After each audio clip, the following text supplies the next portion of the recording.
ISR news కి స్వాగతం. ముందుగా హెడ్లైన్స్.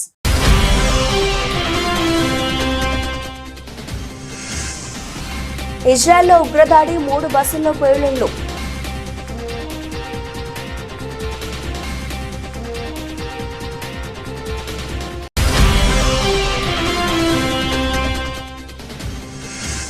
ఆందోళనకరంగా పోప్ ఫ్రాన్సిస్ ఆరోగ్యం, ఎక్కువ కాలం బతకను అంటూ సహాయకులతో చెప్పేసిన పోప్.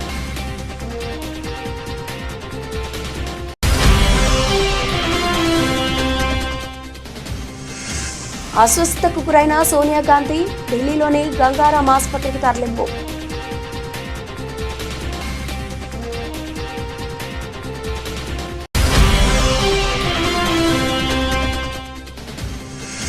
ఐదు రోజుల్లో ముగియనున్న మహాకుంభమేళ, భక్తుల సంఖ్య 65 కోట్లు దాటే అవకాశం ఉందన్న అధికారులు.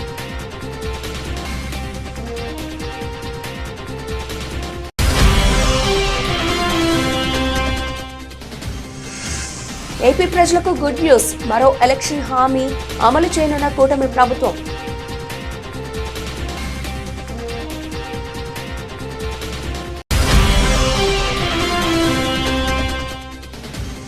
మీ కేసులకు భయపడేది లేదు, పోరాటాలు ఆపేది లేదు, ప్రభుత్వంపై ఫైర్ అయిన వైఎస్ జగన్.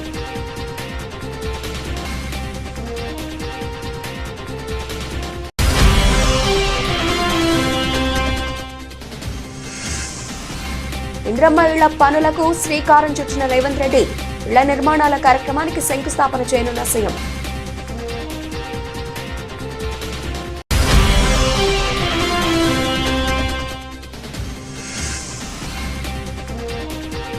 రాజా సింగ్ కు మెటా షాక్, ఫేస్బుక్, ఇన్స్టా అకౌంట్లు బ్లాక్.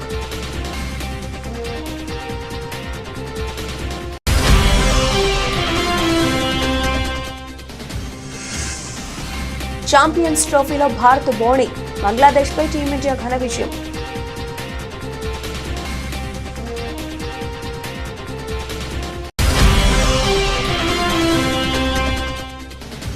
నాని ఫ్యాన్స్ కు good news, hit 3 teaser release date ఖరారు చేసిన చిత్ర యూనిట్.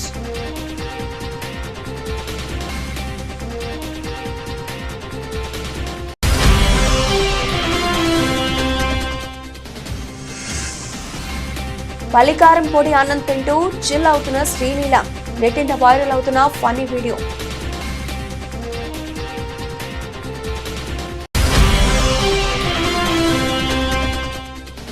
ఫ్లాట్ గా ప్రారంభమైన దేశీయ మార్కెట్ సూచీలు 22,800 వద్ద కొనసాగుతున్న Nifty.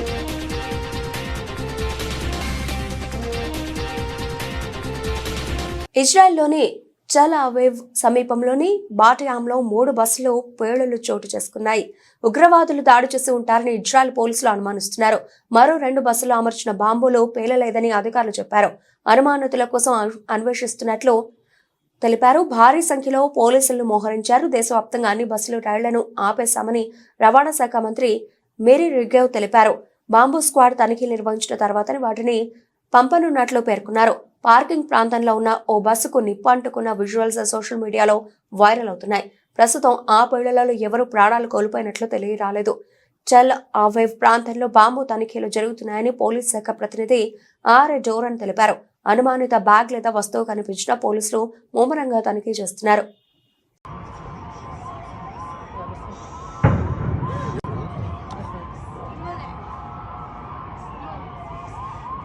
Catholic church head Pope Francis ఆరోగ్య పరిస్థితి అత్యంత విషమంగా ఉంది. ఊపిరితిత్తుల్లో న్యూమోనియా సమస్యతో పోప్ పోరాటం చేస్తున్నారు. శ్వాసకోశ సంబంధ పాలిమైక్రోబియల్ రెస్పిరేటరీ ట్రాక్ట్ ఇన్ఫెక్షన్ కారణంగా ఫిబ్రవరి 14వ తేదీన ఆసుపత్రిలో చేరారు పోప్. ఆయన 2 ఊపిరితిత్తులకు న్యూమోనియా సోకినట్లు నిర్ధారించారు డాక్టర్లు. కాగా న్యూమోనియాతో పోరాటంలో తాను గెలవలేనని తన సహాయకులతో పోప్ చెప్పినట్లు తెలుస్తోంది. న్యూమోనియా నుండి తానిక కోలుకోలేనని, ఎక్కువ కాలం బతకనని పోప్ తన సహాయకులతో చెప్పారట. ఈ మేరకు పోప్ వారసుడి ఎంపిక కోసం సన్నాహాలు కూడా మొదలయ్యాయట. గత శుక్రవారం రోమ్లోని జెమెల్లీ ఆసుపత్రిలో పోప్ చేరారు. అప్పటి నుంచి ఆయన ఆరోగ్య పరిస్థితి మెరుగుపరిచేందుకు డాక్టర్లు కృషి చేస్తూనే ఉన్నారు. పోప్ ఊపిరి తీసుకోవడానికి కూడా ఇబ్బంది పడుతున్నారు. పోప్ అనారోగ్యం నుండి కోలుకోవడం కష్టమే అనే భయాలు వ్యక్తమవుతున్నాయి. పలు రకాల వైరస్లు, బ్యాక్టీరియాల వల్ల ఇన్ఫెక్షన్ సోకడంతో పోప్ తిరిగి కోలుకోవడం ఇబ్బందిగా మారిందంటున్నారు డాక్టర్లు. న్యూమానియాతో పాటు అస్థమాటిక్ బ్రాంకైటిస్ వీటితో పోప్ బాధపడుతున్నారని, ఆయనకు యాంటీబయాటిక్ చికిత్స కొనసాగించాలని డాక్టర్లు తెలిపారు.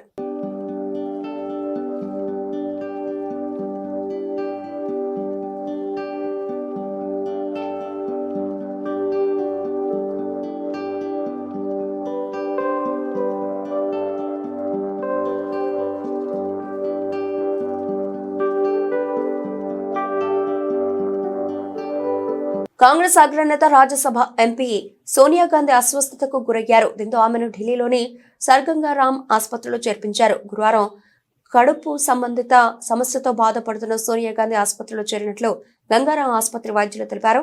ప్రస్తుతం ఆమె ఆరోగ్య పరిస్థితి నిలకడగానే ఉందన్నారు. శుక్రవారం డిశ్చార్జ్ అయ్యే అవకాశం ఉన్నట్లు తెలుస్తోంది. ప్రత్యేక వైద్యుల బృందం ఆమెను పర్యవేక్షిస్తున్నట్లు తెలుస్తోంది. గురువారం నాడు కాంగ్రెస్ అధినేత్రి సోనియా గాంధీ ఆరోగ్యం అకస్మాత్తుగా క్షీణించింది. ఆ తర్వాత ఆమెను సర్ గంగారాం ఆసుపత్రిలో చేర్చారు. వార్తా సంస్థ పీటీఐ నివేదిక ప్రకారం ప్రస్తుతం ఆమె ఆరోగ్యం బాగానే ఉంది. డిసెంబర్ 2024 నాటికి సోనియా గాంధీ 78 సంవత్సరాలు నిండుతాయి. కడుపు సంబంధిత సమస్య కారణంగా ఆమె ఆసుపత్రిలో చేర్చారు. అయితే పెద్దగా ఆందోళన చెందాల్సిన విషయం ఏమీ లేదు. శుక్రవారం ఉదయం నాటికి ఆమె ఆసుపత్రి నుండి డిశ్చార్జ్ అయ్యే అవకాశం ఉంది. ఆమె డాక్టర్ సమీరానా నంది సంరక్షణలో ఉన్నారు అని sir Ganga Ram hospital management board chairman doctor Ajay Swarup చెప్పారు. అనారోగ్య కారణాల వల్ల సోనియా గాంధీ 2024 డిసెంబర్లో కర్ణాటకలోని బెల్గాంలో జరిగిన కాంగ్రెస్ వర్కింగ్ కమిటీ సమావేశానికి హాజరు కాలేదు. 2024 సెప్టెంబర్లో కూడా సోనియా గాంధీ అనారోగ్యం కారణంగా సర్ గంగారాం ఆసుపత్రిలో చేరారు.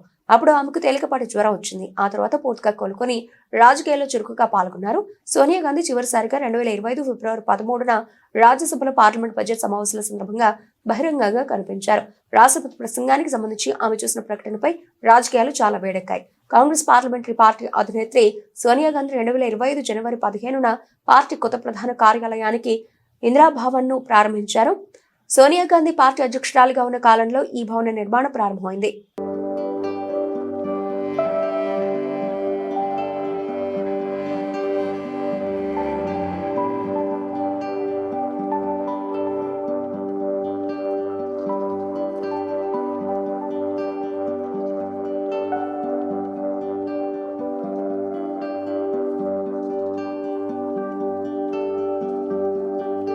ఉత్తరప్రదేశ్లోని ప్రయాగ్రాజ్లో జరుగుతున్న మహాకుంభమేళాలో భక్తుల రద్దీ కొనసాగుతోంది. ప్రపంచంలోనే అతిపెద్ద ఆధ్యాత్మిక కార్యక్రమం అయిన ఈ మహాకుంభమేళా చివరి దశకు చేరింది.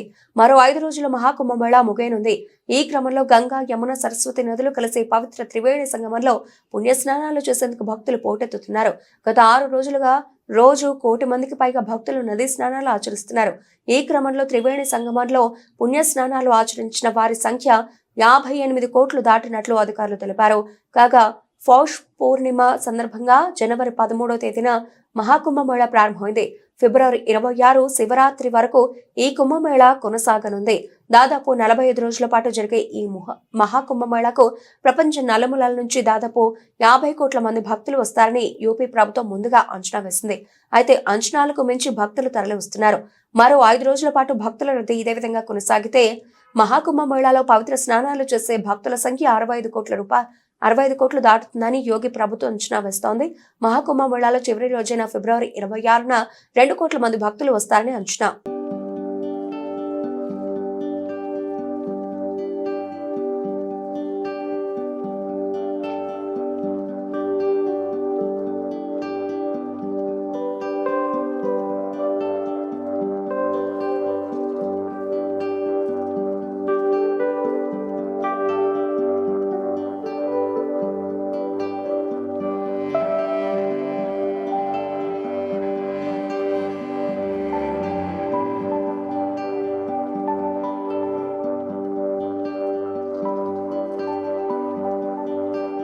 ఏపీ ప్రజలకు గుడ్ న్యూస్. ఎన్నికల వేళ ఇచ్చిన మరో హామీని అమలు చేసేందుకు కూటమి సర్కార్ సిద్ధమవుతోంది.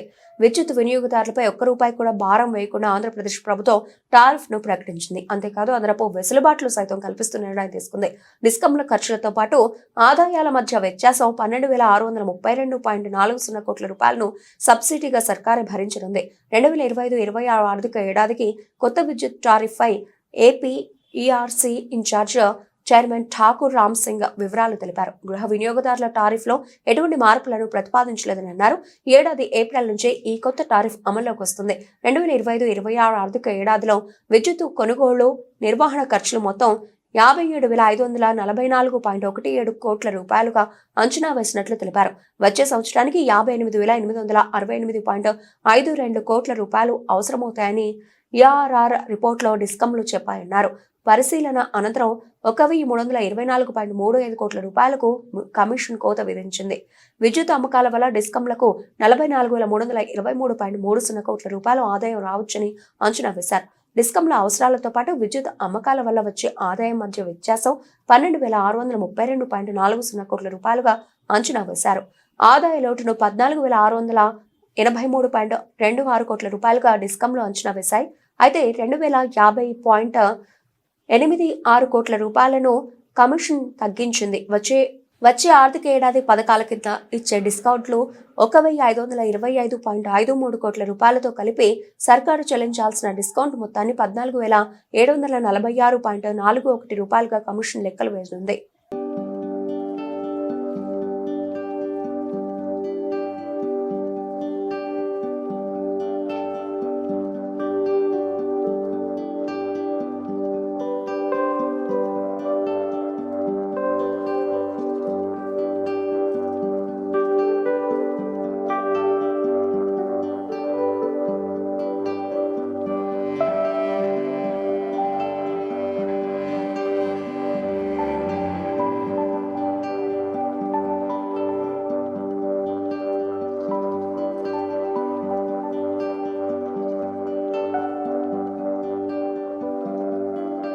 కూటమి ప్రభుత్వంపై ఫైర్ అయ్యారు మాజీ సీఎం జగన్.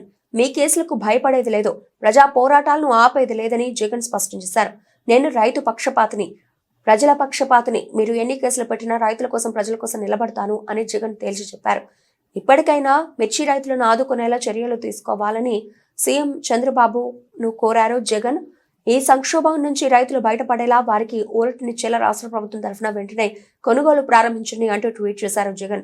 మిర్చి రైతులు సంక్షోభంలో ఉంటే మేము స్పందించే వరకు ప్రభుత్వంలో కదలిక రాలేదని సీఎం చంద్రబాబును ఉద్దేశిస్తూ ట్వీట్ చేశారు జగన్. ఢిల్లీ సీఎం ప్రమాణ స్వీకారానికి వెళుతూ రైతుల కోసమే అన్నట్లుగా కలరింగ్ ఇచ్చారని ధ్వజమెత్తారు. ఎప్పుడు మిర్చి కొనని నాఫెడ్ కొనాలంటే కేంద్రానికి లేఖ రాయడం ఏంటని చంద్రబాబును ప్రశ్నించారు. రైతులకు బాసటగా నిలిస్తే మాపై కేసులు పెట్టారని మండిపడ్డారు జగన్. తెగుళ్లతో మిర్చి దిగుబడులు ఎకరాకు 12 క్వింటాలకు పడిపోయిన పరిస్థితి ఉంది. కొనేవాడు లేక 10,000 రూపాయలకు రైతులు తెగ నమ్ముకోవాల్సిన దుస్థితి. పెట్టుబడి ఖర్చులు చూస్తే ఎకరాకు 1,50,000 రూపాయలు పైమాటే. ఇంతటి సంక్షోభం ఉన్నప్పటికీ మేము స్పందించేంత వరకు మీలో కదలికలేదు. మీరు ఢిల్లీ సీఎం ప్రమాణ స్వీకారానికి వెళుతూ మిర్చి రైతుల కోసమే వెళుతున్నట్టు కలరింగ్ ఇస్తున్నారు. తూతూ మంత్రంగా మళ్లీ రైతులను మోసం చేసి ఏ సంబంధం లేని కేంద్రానికి లేఖ రాయడం ఏంటి? కేంద్ర ప్రభుత్వ సంస్థ నాఫెడ్ ఎప్పుడు ఏ రాష్ట్రంలోనూ ఎక్కడ మిర్చిని కొనుగోలు చేయలేదని తెలిసి కూడా లేఖ రాయడం ఏంటి? మీరు బాధ్యతను వేరే వాళ్ల మీద నెట్టడం ఏంటి? మీరు చేయాల్సిన పనులు చేయకుండా కుంటి సాకులు వెతుక్కోవడం ఏంటి? ఈ రకంగా రైతులను మోసం చేస్తున్నారు. మిర్చి రైతులకు బాసటగా వెళ్లినందుకు మాపై కేసులు పెట్టారు. అలాంటప్పుడు ఈ ఫిబ్రవరి 15న మీరు పాల్గొన్న మ్యూజికల్ నైట్ కు ఎన్నికల కోడ్ అడ్డం రాలేదా?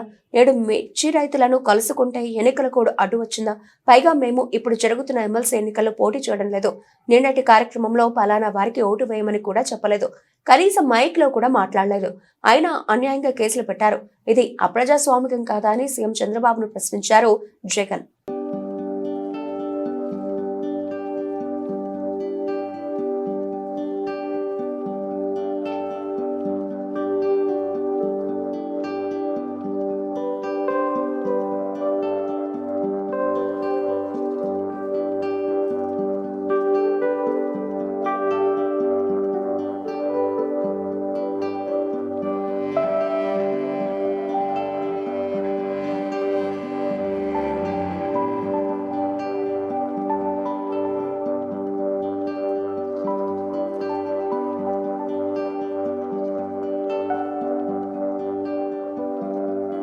వికారాబాద్ నారాయణపేట జిల్లాల్లో ముఖ్యమంత్రి రేవంత్ రెడ్డి పర్యటించనున్నారు.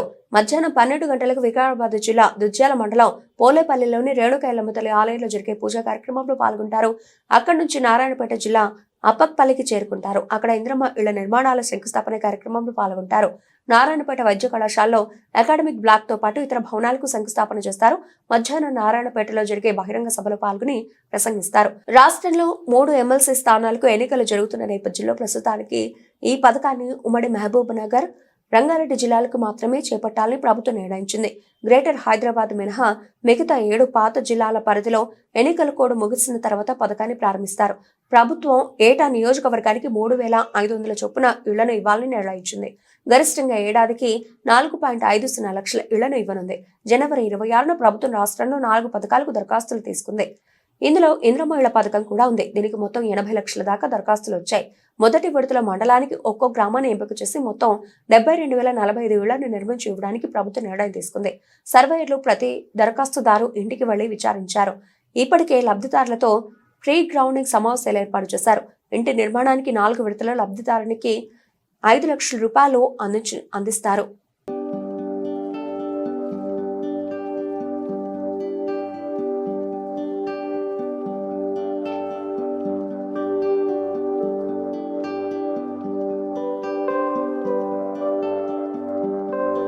బీజేపీ నేత గోషామహల్ ఎమ్మెల్యే రాజాసింగ్ కు ప్రముఖ social media platform meta shock ఇచ్చింది.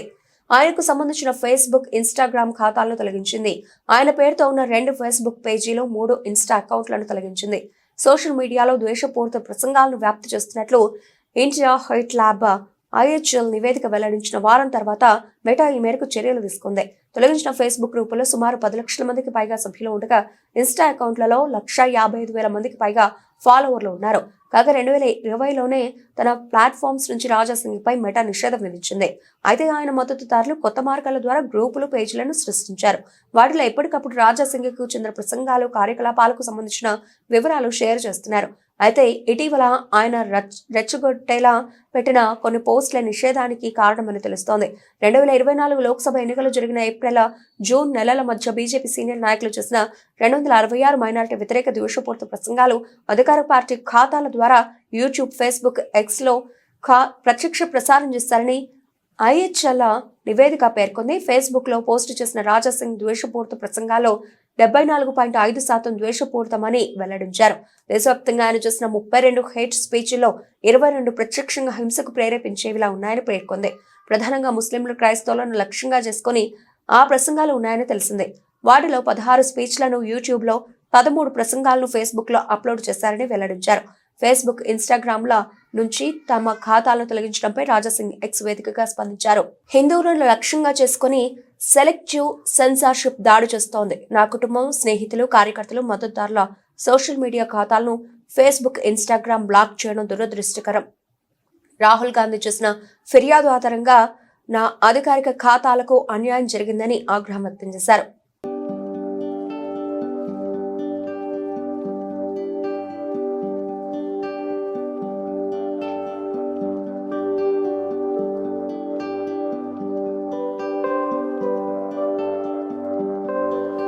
లక్ష్యం మరీ పెద్దదేం కాదు. కెప్టెన్ రోహిత్ దూకుడుతో మ్యాచ్ ఇక ఏకపక్షమే అనుకున్నారంతా.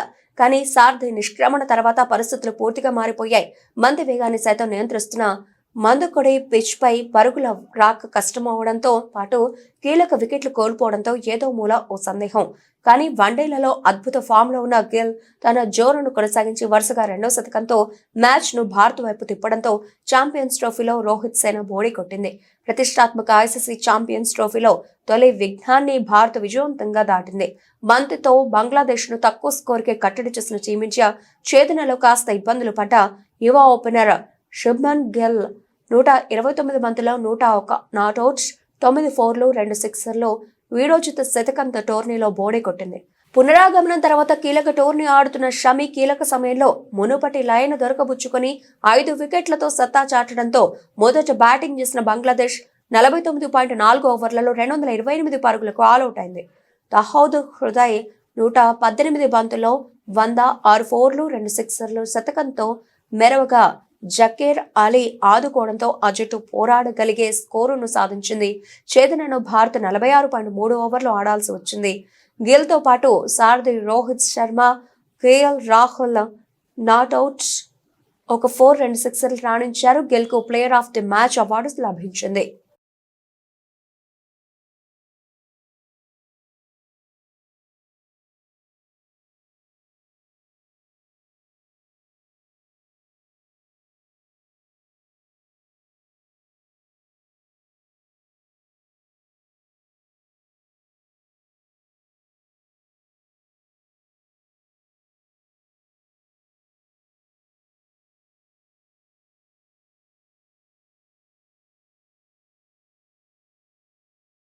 నేచురల్ స్టార్ నాని ఫుల్ జోష్ లో ఉన్నాడు. వరుస సినిమాలతో దూసుకుపోతున్నాడు. గతేడాది సరిపోదా సినివారం సినిమాతో వచ్చి అదరగొట్టేశాడు. ఇక ఇప్పుడు మరో సినిమాతో ప్రేక్షకులను అలరించేందుకు సిద్ధమయ్యాడు. ఇందులో భాగంగా శైలేష్ కొలను దర్శకత్వంలో హిట్ 3 మూవీలో నటిస్తున్నాడు. ఇప్పటికే ఈ సినిమా నుంచి వచ్చిన 2 పార్ట్లకు బ్లాక్ బస్టర్ రెస్పాన్స్ వచ్చింది. ఇందులో ఫస్ట్ పార్ట్ లో విశ్వక్సేన నటించాడు. ఈ సినిమా బ్లాక్ బస్టర్ హిట్ కావడంతో సెకండ్ పార్ట్ తెరకెక్కించారు. అందులో అడవిశేష్ హీరోగా నటించారు. ఈ చిత్రం కూడా బాక్సాఫీస్ వద్ద భారీ రెస్పాన్స్ తో దుమ్ము దులిపేసింది. కలెక్షన్ల పరంగా కూడా అద్భుతమైన వసూళ్లు సాధించింది. ఇప్పుడు ఈ సినిమాకి కొనసాగింపుగా నేచురల్ స్టార్ నాని హిట్ 3తో ప్రేక్షకుల ముందుకు వచ్చేస్తున్నాడు. ఇందులో నాని భిన్నమైన పాత్రలో కనిపించబోతున్నట్లు తెలుస్తోంది. ఇప్పటికే ఈ సినిమా షూటింగ్ ప్రారంభమై పలు కీలక సన్నివేశాలు చిత్రీకరణ జరిగింది. తాజా సమాచారం ప్రకారం ఈ సినిమా షూటింగ్ దాదాపు ముగింపు దశకు చేరుకున్నట్లు సమాచారం. ఈ క్రమంలో మూవీ యూనిట్ అదిరిపోయి అప్డేట్ అందించింది. ఈ సినిమా టీజర్ రిలీజ్ డేట్ ను అనౌన్స్ చేసింది. నాని బర్త్డే సందర్భంగా ఈ నెల 24న హిట్ 3 టీజర్ ను రిలీజ్ చేయనున్నట్లు తెలిసింది. ఈ మేరకు నాని ట్విట్టర్ వేదికగా ఓ ట్వీట్ చేశాడు. హిట్ 3 సినిమా మే 1న ప్రేక్షకుల ముందుకు రాబోతోందని తెలిపాడు.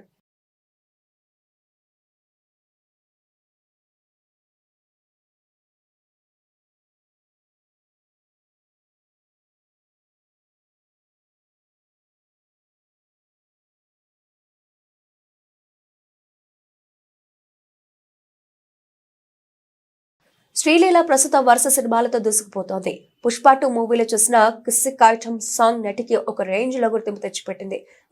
ఈ మూవీలో ఐటమ్ సాంగ్ తర్వాత శ్రీలీలను ఎక్కడికి వెళ్ళినా అందరూ కూడా కిసిక్ పాప అంటూనే ఫన్నీగా పిలుస్తున్నారట. అయితే శ్రీలీల పెళ్లి సందడి మూవీతో టాలీవుడ్ లో ఎంట్రీ ఇచ్చిన కిసిక్ పాప ప్రస్తుతం నితిన్ సరసన రాబిట్ హుడ్ సినిమాలో నటిస్తోంది.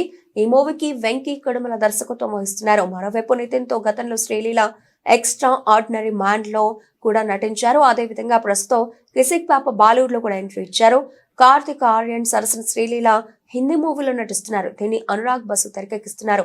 ఈ సినిమాకు ఇంకా పేరు ఖరారు కాలేదు. వచ్చే దీపావళికి కానుకగా ఇది విడుదల కానుందని సమాచారం. అయితే శ్రీలీల ప్రస్తుతం పల్లి కారపొడిని అన్నంలో కలుపుకొని తింటున్న ఒక వీడియో ప్రస్తుతం సోషల్ మీడియాలో ట్రెండింగ్ గా మారింది. Guys, I haven't eaten since morning. To eat this, which is pallil podi, which is peanut and peanuts and what? Karam emantaru in English lo? Karam. And chili powder. So peanut and chili powder. And this is the best ever.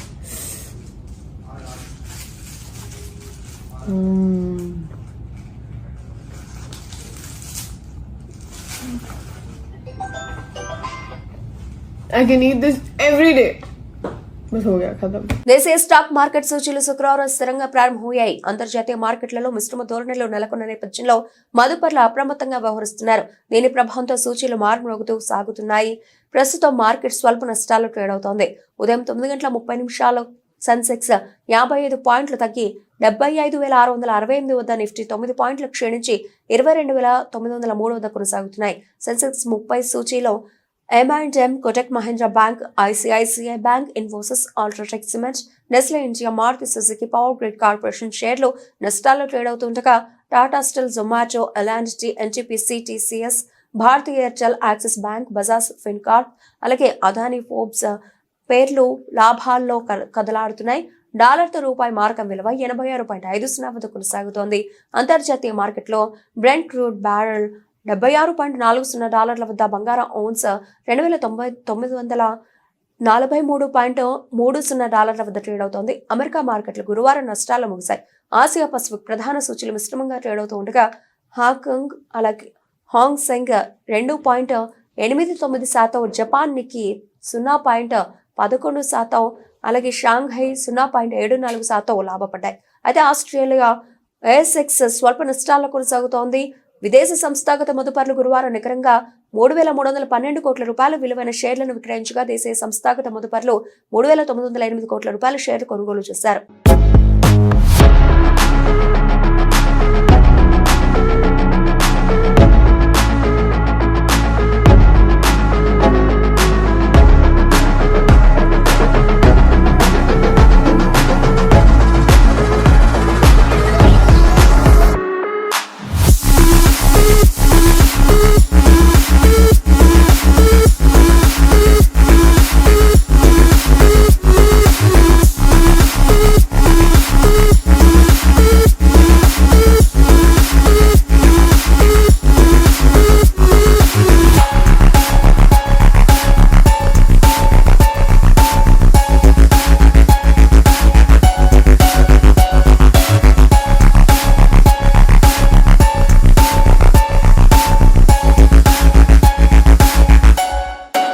Bulletin ముగించే ముందు headlines మరోసారి.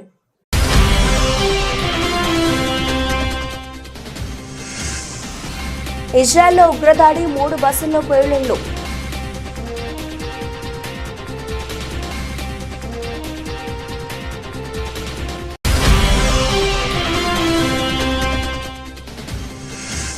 ఆందోళనకరంగా Pope Francis ఆరోగ్యం, ఎక్కువ కాలం బతకను అంటూ సహాయకులతో చెప్పేసిన Pope.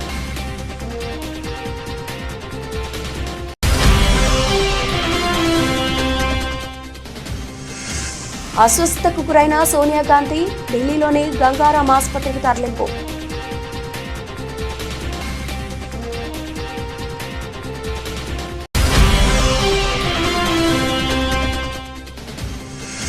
ఐదు రోజుల్లో ముగియనున్న మహాకుంభమేళా, భక్తుల సంఖ్య 65 కోట్లు దాటే అవకాశం ఉందన్న అధికారులు.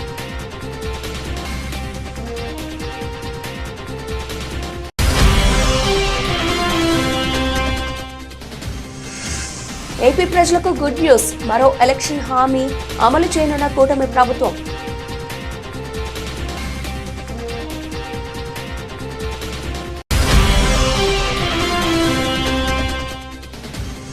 మీ కేసులకు భయపడేది లేదు, పోరాటాలు ఆపేది లేదు, ప్రభుత్వంపై ఫైర్ అయిన వైఎస్ జగన్.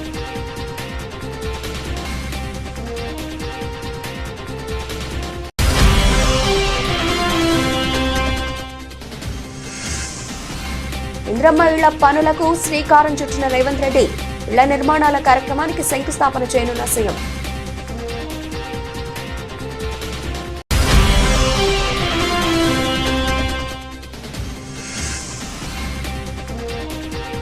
రాజా సింగ్ కు మెటా షాక్, ఫేస్బుక్, ఇన్స్టా అకౌంట్లు బ్లాక్.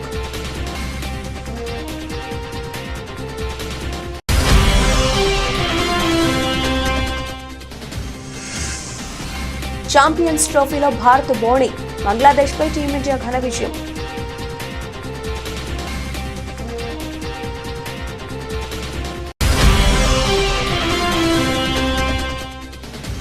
నాని ఫ్యాన్స్ కు good news, hit 3 teaser release date ఖరారు చేసిన చిత్ర యూనిట్.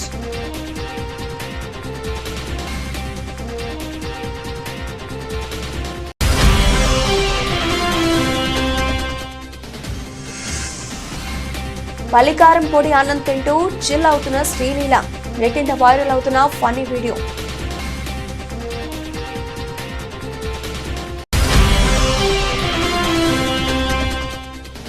ఫ్లాట్ గా ప్రారంభమైన దేశీయ మార్కెట్ సూచీలు 22,800 వద్ద కొనసాగుతున్న నిఫ్టీ.